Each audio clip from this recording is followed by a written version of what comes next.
All right, Joe, let's take a look at your golf lesson today, August 15th, 2020. Interestingly enough, the first time I saw you was March 4th, 2017. So it's been 3.5 years since I've seen you. At any rate, what in the heck is this blue thing right here? Well, the idea is not to hit the styrofoam noodle that I've positioned just above your shoulder. And it's all about plane. So let's talk about plane. We have 3 plane lines. The bottom orange line is called the shaft plane. I'd like for you to return the golf shaft and the club head near the bottom orange line, which is called the shaft plane, on the downswing as well, because that's where it originates. The top orange line is called the shoulder plane. Please don't go near it. And in the center is going through the elbow, so we'll call it the elbow plane. Take the golf club back on the takeaway part of the backswing, about 24 inches straight back.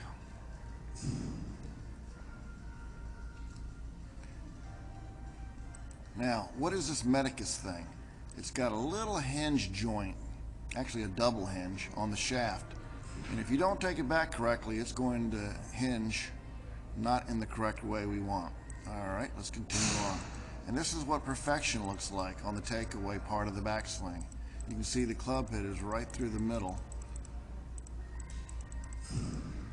of the 2 plane lines, the 2 big ones, the orange shaft and shoulder plane. Notice the toe of the club pointing more up towards the North Pole, 12 o'clock. That club face is square as opposed to pointing the face down or the face up. The next key position is when the left arm is parallel to the ground. Basically, we'd like to see the hands in the center of the chest, and the shaft try to get as close to parallel as we can to the blue arrow and slightly above. And now you're on parallel.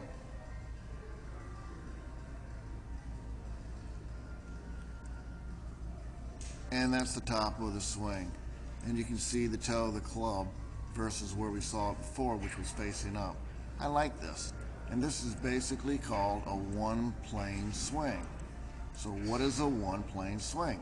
I'm going to draw a line on the top of your left arm.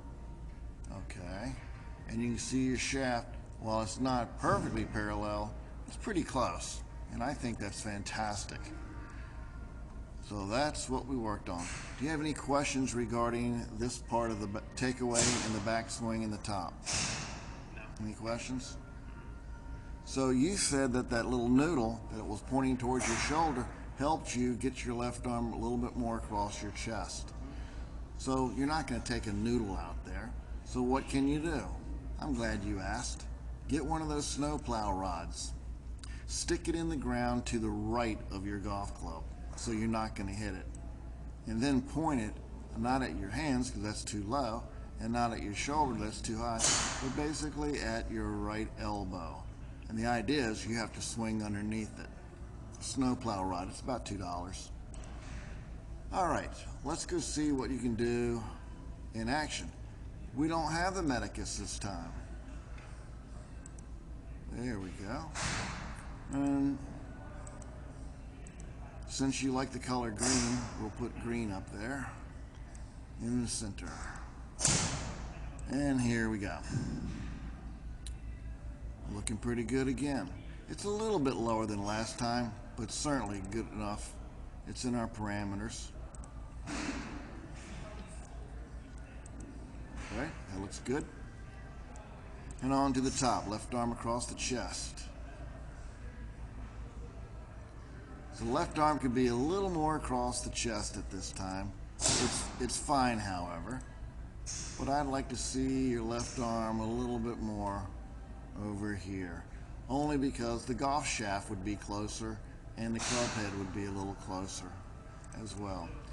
Okay, downswing. Let's see what you do. You got to drop it down underneath the green if you can. So you got it slightly underneath. Now it's looking better. So why do I like this so much? I'm glad you asked that question as well. The golf shaft is on the right forearm. So if you're getting someone to video you, that's what you're looking for. But try to keep your heel down. Let your heel roll over. as opposed to getting on your toes. But you're definitely on plane. You also are rotating your wrists nicely. I'm going to get rid of the graphics for a moment and just kind of focus on the toe of the club. You can see it's pointing straight away towards the little lime green colored noodles, the target, the goals. And you can see you rotating your wrists. And then a beautifully balanced finish. Should you do that with the driver? The answer is yes. How about a hybrid? Yes. How about a sand wedge? Yes. With all clubs. Same swing. Different ball position, and you'll be different distance from the ball. Shorter club you get closer, longer club you get further away, but it's still the same plane that we want to see.